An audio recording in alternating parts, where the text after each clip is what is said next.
అయితే మనకు సెలవిస్తూ ఉన్నాడో, దేన్నైతే మనకు తెలియజేస్తూ ఉన్నాడో దాన్ని అక్షరాలు జరగడం మనం చూస్తూ ఉన్నాము. మరి ముఖ్యంగా మనుషులు దైవభయాన్ని పాపభీతిని విడిచి తిరుగుతూ ఉన్నారు. వావి వరుసలు విడిచి తిరుగుతూ ఉన్నారు. ప్రతి విషయంలో కూడా మనసాక్షిని చంపి తిరుగుతూ ఉన్నారు. మరి అన్యాయం, అక్రమం, బలాత్కారం విస్తరించిపోయిన లోకంలో మరి ఎక్కడ చూసినా కానీ దేవుని యొక్క రాకడ గుర్తులు కనిపిస్తూ ఉన్నాయి మన ప్రకటన గ్రంథాల్లో. మరి దేవుడు సెలవిచ్చిన రీతిగా, లేఖనాల్లో సెలవిచ్చిన రీతిగా మరి మబ్బు పట్టి, దట్టంగా మబ్బు పట్టి గాలి ఆడకపోతే వర్షం వస్తుందని ఎలాగో, ప్రకృతిని బట్టి ఇది జరగబోతుంది, ఇది జరుగుతుందని ఎలాగ మనం తెలుసుకోగలుగుతూ ఉన్నాము. మరి సంఘటనలు బట్టి మరి ఒకరి మీదకి ఒకరు యుద్ధం, దేశం మీదకి యుద్ధానికి లేవడం, మనుషుల మీద మనుషులు యుద్ధానికి లేవడం, మరి ఒక గృహంలోనే పడకపోవడం, ఉన్న 4 కానీ 5 కానీ, అత్త కోడలు అత్తకు విరోధంగా, కూతురుకు తల్లికి విరోధంగా లేవడం, ఎప్పుడు విన్నటువంటి భయంకరమైన సంఘటనలు వింటూ ఉన్నాము. మనుషుల యొక్క కామవాంఛకి అడ్డు ఆపు లేకుండా పోయింది. నిజంగా మన్నైనటువంటి శరీరం మన్నైపోతుంది. దేహాన్ని మనం ఎంతో ప్రేమిస్తాము, సౌందర్యాన్ని ప్రేమిస్తాము, మరి కోరికలను, శరీర సంబంధమైన కోరికలను ఎంతగానో ప్రేమిస్తాము. కానీ నశించిపోయేటువంటి ఈ జీవితం కోసం ఎంత తాపత్రపడిన మనుషులకి మరి దేవుని వాక్యం ఎంతో బలంగా చెప్తా ఉన్నది ఏంటంటే, ఈరోజు నీది రేపటిది నీది కాదు, ఈరోజు నీది రేపటిది నీది కాదు, కానీ నిత్య జీవం ముందు నిత్య నరకం ఉంది. జీవం ఎలాగుందో మరణం కూడా అలాగే ఉంది. అయితే ప్రియ సహోదరులారా, మీరు మరణించక ముందే మీ సెటిల్మెంట్ జరగాలి, మీ క్షమాపణ జరగాలి. క్షమాపణకున్న ఏకైక మెడిసిన్ ఏంటంటే యేసు రక్తమే. మరి అని మిమ్మల్ని భయపెట్టాలనో, లేకపోతే మిమ్మల్ని మత మార్పు చేయాలనో, భ్రమపరచాలనో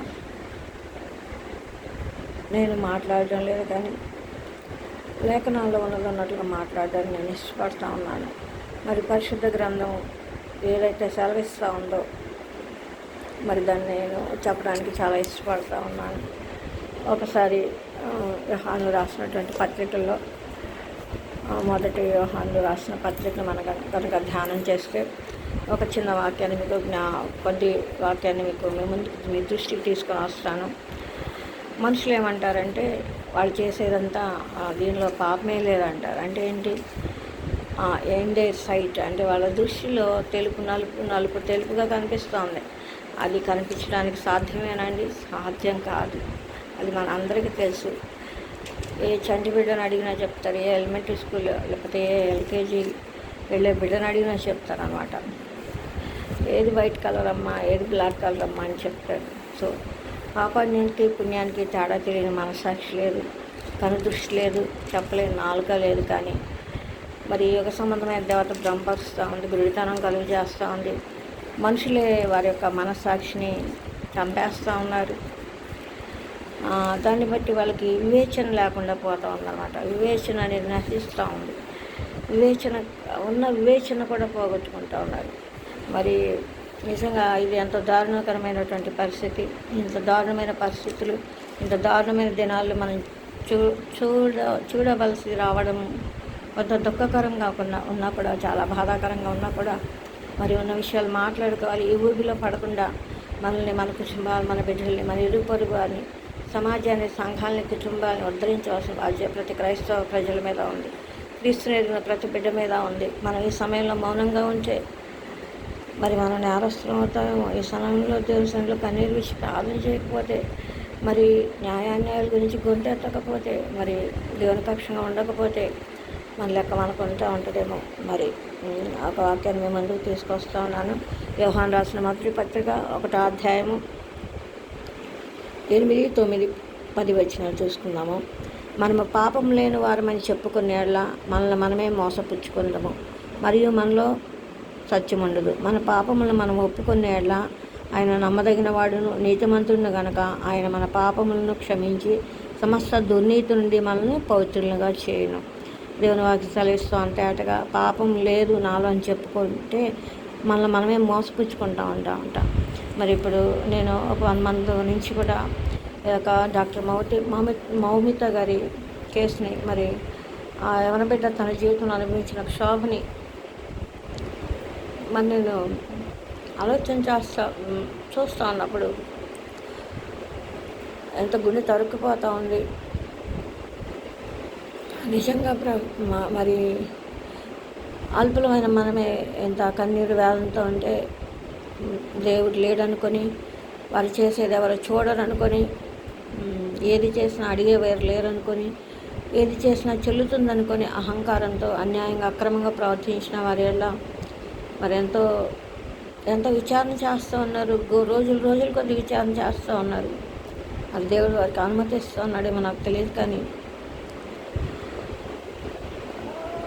మరి విద్యా వ్యవస్థలో ఉండి ఒక ఉన్నతమైన స్థాయిలో ఉండి మరి ఏ వ్యవస్థ అయితే బలంగా ఉండాలో, ఏ వ్యవస్థ ద్వారా అయితే మిగతా వ్యవస్థలు తయారవుతాయో ఆ విద్యా వ్యవస్థ ఒక్కొక్కటి వెళతో నాశనం చేయబడతా ఉంటే మరి ఆ విద్యాబుద్ధులు నేర్పించవలసిన గురువులే నశించిపోతూ ఉంటే, వారే వక్రీకరించబడుతూ ఉంటే, వక్రమైన మార్గాల్లో పయనిస్తూ ఉంటే, వారే మాదిరి లేని జీవితాలు వారే మరి మట్టు పెడతా ఉంటే సొంత విద్యార్థుల్ని మరి ఎవరిని చూసి ఎవరు నేర్చుకోగలరు, ఎవరిని చూసి ఎవరు మరి సంతోషపడగలరు.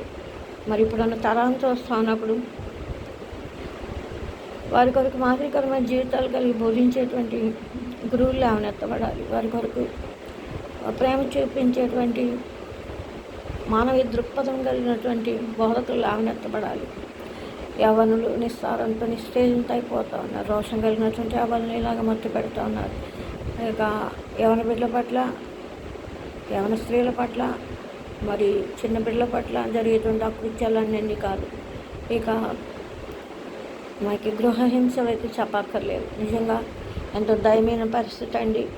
సైన్స్ పెరుగుతుంది, టెక్నాలజీ పెరుగుతుంది, అన్ని కంఫర్ట్స్ వచ్చినాయి. అరచేతిలో ప్రపంచం కనిపిస్తూ ఉంది. కానీ ఒకటి మాత్రం కనిపించట్లేదండి, మానవత్వం కనిపించట్లేదు, ప్రేమ కనిపించట్లేదు, దయ కనిపించట్లేదు, పాపభీతి లేదు, దైవభీతి లేదు. ఈ లోకమే శాశ్వతం అనుకుంటున్నటువంటి ప్రతి మనిషికి నేను చెప్పాలని ఇష్టపడుతున్న ఒక విషయం ఏంటంటే, మనం భయపడవలసిన అనేక విషయాలు ఉన్నాయి. ఏంటంటే మన జీవం ఈ లోకంలో శాశ్వతం కాదు. మనం వచ్చేటప్పుడు ఏం తేలేదు, వెళ్ళేటప్పుడు ఏం తీసుకెళ్ళం. కానీ మనతో వెళ్ళేటువంటి మనం ఇక్కడ చేసిన క్రియలే మరి నిజంగా ఇంత క్రూరత్వం ఎలాగ వర్ధిల్లుతుంది, ఎలాగా మనుషులు విత్తనం అయిపోయింది అనేది ఒక విషయం నాకు అర్థమవుతున్నది. ఏంటంటే మనం వేసే విత్తనాలు, తల్లిదండ్రులుగా వేసే విత్తనాలు, గురువులుగా వేసే విత్తనాలు సరిలేవేమో. ఒకసారి సమాజం అంతా సిగ్గుపడాల్సిన విషయాలు. ఒక కుమార్తెను ఎలాగ పెంచుతాము, కొడుకుని కూడా అంతకంటే జాగ్రత్తగా పెంచాలి. నేను హెచ్చరిస్తూ ఉన్నాను ప్రియులారా. నిజంగా వ్యక్తులు బాగుంటాయి, కుటుంబాలు బాగుంటాయి, కుటుంబాలు బాగుంటాయి, సమాజాలు బాగుంటాయి, సమాజాలు బాగుంటాయి, దేశాలు బాగుంటాయి, దేశాలు బాగుంటాయి, ప్రపంచం బాగుంటుంది. నిజంగా ఎంతో దుఃఖం, వేదన ఉంటుంది. ఆ చెల్లి డాక్టర్ మౌమిత గారు ఎంత నరకం చూసారో, ఆమెకి ఎంత నరకం చూపించారో. వాళ్ళందరికీ దేవుడు నిజంగా దేవుని ఈక్వేషన్ మారదండి. మాకే విషయం లాంగ్వేజ్లో చెప్పాలంటే H2+ Cl2 gives H2HCl అనేది ఎంత సత్యమో. మనుషులు ఏమి విత్తితే అదే పంటను కోస్తారు.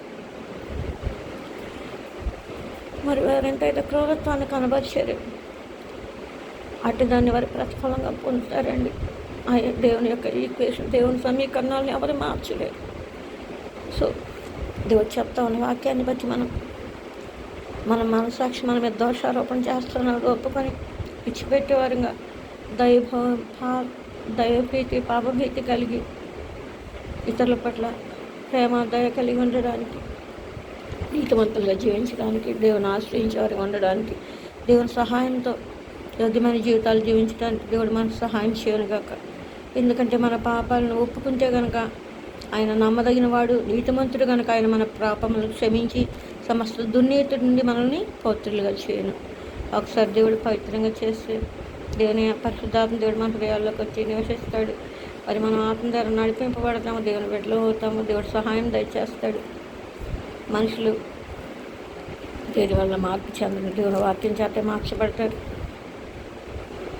మరి కవి జనాంగమా, ప్రియమైన దైవ సేవకులకి, క్రైస్తవ సంఘాలకి, క్రైస్తవ కుటుంబాలకి, క్రైస్తవ విశ్వాసులకి ప్రేమతో బ్రతిమలాడి చెప్తుంది ఏంటంటే, ఇటువంటి భయంకరమైన దుర్దినాల్లో మన మోకాళ్ళు కన్నీరు కాచి ఉన్న శేషాన్ని కాపాడుకోవడానికి నశించిపోతున్న ఆత్మల కొరకు కన్నీరు విడిచి మనుషులకు విడుదల ప్రకటించడానికి భక్తి జీవితాన్ని సంపాదించుకుందాం.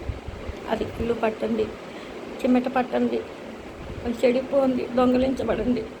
అటు ధనం మీద మన కన్ను ఉంచుకొని మనం ఇంకా ఎక్కడ మరి ఎంతగా లోటుపడి ఉన్నాం దాన్ని సరి చేసుకుంటూ దేవుని చూస్తూ నిత్య జీవాన్ని కొనసాగాలని మీ అందరి బ్రతమలాడుకుంటూ ఇంతటితో ముగిస్తూ ఉన్నాను. మీ అందరికీ ప్రభువైన యేసుక్రీస్తు నామమున శుభం తెలియజేస్తూ ఉన్నాను. దేవుడి యొక్క మాటలు దీవించునుగాక. ఆమేన్. Thank you one and all.